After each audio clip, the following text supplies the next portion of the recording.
What's up, y'all? It's your girl Kiara, and I am back with another video. And this video, I'm not too excited to do a review about, just due to the fact that it was not one of the best ones that I've watched this month.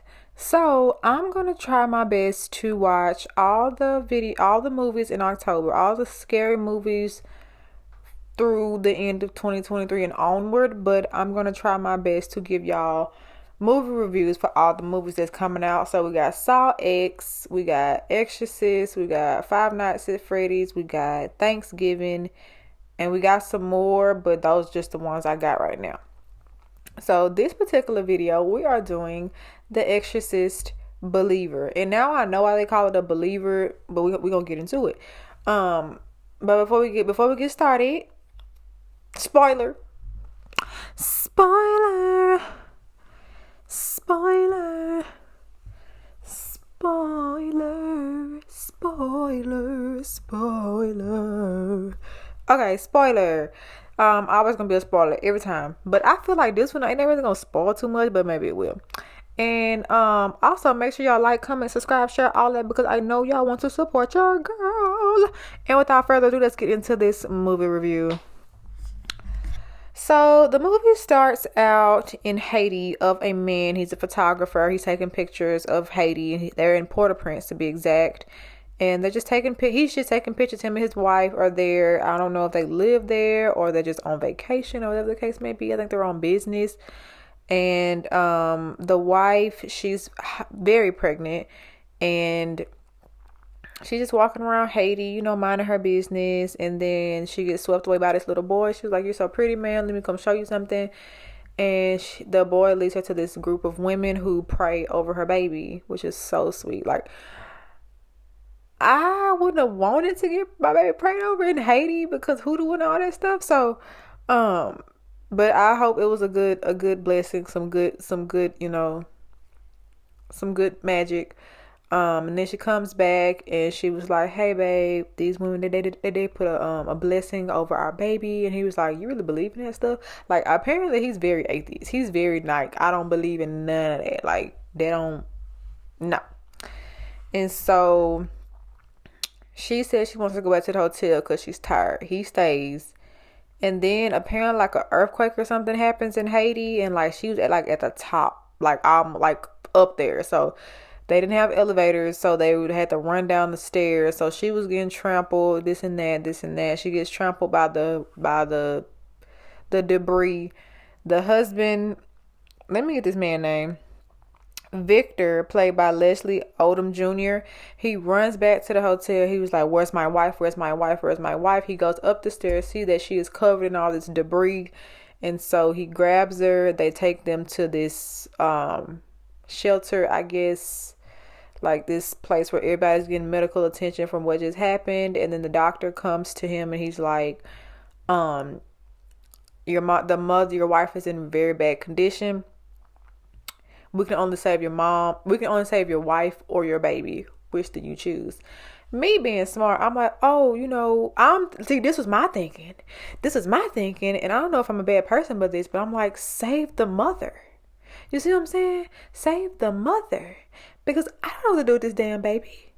But this was my thinking. I thought he was gonna save the mother, but by watching the trailer, you easily see that the child is alive. So fast forward 13 years, he's moved out of Haiti. He's back in the States. I think they were somewhere in Texas. I don't remember.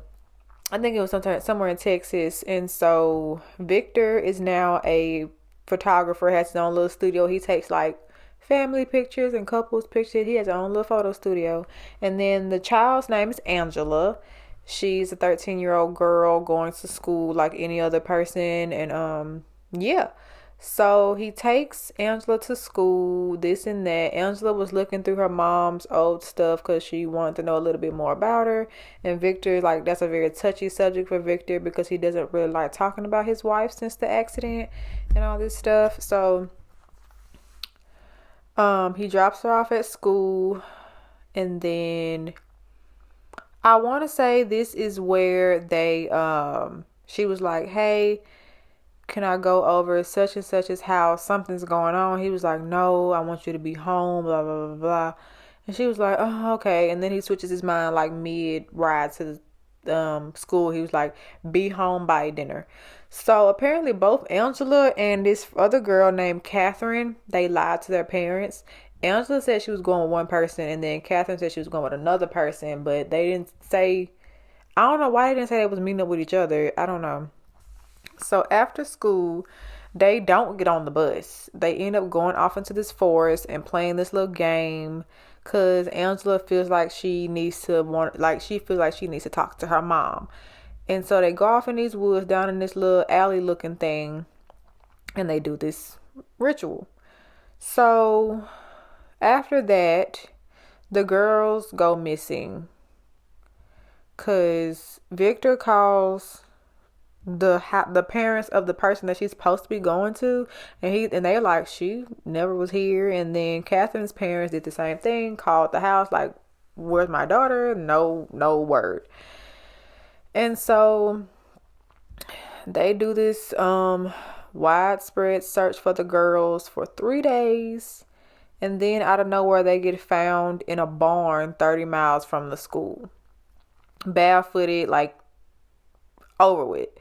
So they go to the hospital. They get an SA kit done, or R kit done. Make sure everything's good. There was no foul play, but the girls' nails were like bent and tore off. Feet were looking a mess. Like they looked highly malnourished. Like they looked a mess. And so the detective told Angela to tell her dad how long she thinks she's been gone. And she was like, I told you already. Why do I gotta tell him? She was like, just tell him. And she was like, I don't know, just a few hours. And then the dad was like, baby, you've been gone for 3 days. And so she didn't know what to think. She was like, I don't know what to tell you, this and that, this and that. And then Catherine, she's having like problems. So long story short, they get possessed. By who? What? I don't know. But it's a demon. And so when they get home, they start acting weird. Like Angela was using the bathroom in the bed. Like no, Catherine was like throwing fits at church. Mind y'all, Catherine's mom and dad are highly religious. They go to church every day. I think her mom is a pastor. And Catherine goes to church the day she comes back from the hospital, and like she's going crazy, like repeating the body and the blood, the body and the blood, the body and the blood, because it was communion, and like she just kept repeating that's what the pastor was saying, the body and the blood, you know, the cracker and the wham. And so they drag her out of the church. Like she made a big scene. The mom is like, something happened to our baby girl. Like Jesus was dead for 3 days and he came back. Do you know where he went? He went to hell. I think my baby went to hell and came back, and something came back with her. And so they were trying to tell Victor that, and he was like, y'all are crazy. My child is not possessed. Y'all are stupid. And so over time, I think he started thinking like, maybe something might be going on, you know, maybe I want to look a little bit into it. And then he finally, he has a nurse, a neighbor who's a nurse. Her name is Anne. Like she's a little bugger, but she kind of knows what she's talking about. And Anne actually became Angela's nurse when she had to be readmitted into the hospital, because she was like, oh my God, I did not think I was gonna have to care for this little girl, this and that. And so Anne was like, I don't know too much about it, but I know somebody who does. And it is Chris McNeil, played by Ellen Burstyn. I guess she was in the original Exorcist back in, I think, the 70s or something like that. So she wasn't really a big part of the movie. She was there all of like 10 minutes because she got stabbed in the eyes by Catherine with a cross. And so they kept her in the hospital for the rest of the movie.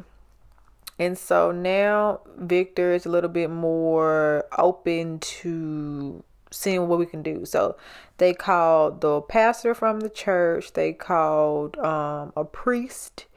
They called one of the hoodoo women who do spells, you know what I'm saying, rituals. One of the women in the beginning of the movie who put a blessing on the baby. And then who else was it? And then, you know, Catherine's mom was a pastor. So we got we have different religions in here. We we got Catholic, we got Christian, we got all this, right? So they nailed the chairs down and they strapped the girls into the chairs, and they're doing all this, doing all that, doing all this. The priest did not feel comfortable doing it, but so he didn't like participate in it, but he was outside in his car. And I'm like, you might well went home. What are you doing? And so he ends up like feeling bad, and he ends up going in doing a exorcism. And Anne, who's a nurse, I guess she stole some monitors from the hospital to check the girls' heartbeats to see how they're going, like how are their vitals. And so the priest come in, try to do a little exorcism or whatever. The demon make that man neck go. The demon make that man neck go crack. You hear me? And so now he's done. And so they continue to pray over the girls, just regular prayer, just the Lord's Prayer, stuff like that. And then Angela looks Victor dead in his face and was like, Dad, you didn't even want me. And we find out that, remember at the beginning when the doctor said, choose your wife or your child? Victor actually chose his wife, but the child lived and the wife died. So why did the doctor even give him a choice if he knew the wife was going to die anyway? So Victor was very like taken aback because only him and the doctor knew the choice that he made to save the wife instead of the child. So he was kind of messed up. He was like, oh my God, how do you know? Da, da, da, da. And so then they use that against him. They're like, okay, so now you have to choose me or her. And the demon was talking about the parents got to either choose Catherine or Angela. And the parents agreed to not choose because they don't want to feel that, guilt or whatever. And then the dad of Catherine was like so full of anxiety or whatever the case may be. He just yelled out, Catherine, I choose you. Catherine, I choose you. And so this demon was a freaky bugger. So he gave the parents illusion of Catherine living and Angela dying. But in a split second,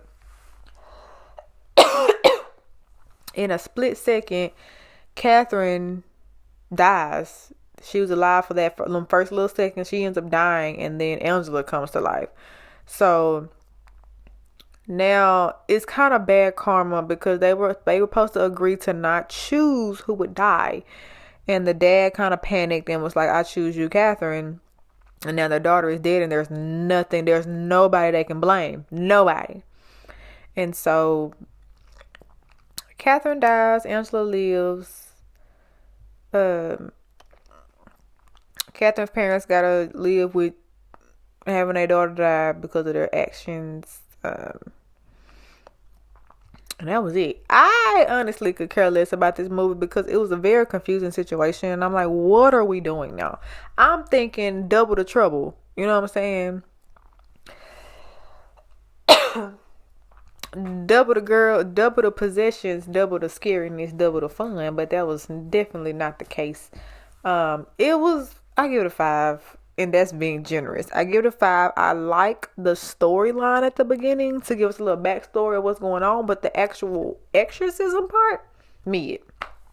But that's it. That's Exorcism Believer. If y'all still want to watch it, watch it. If not, whatever.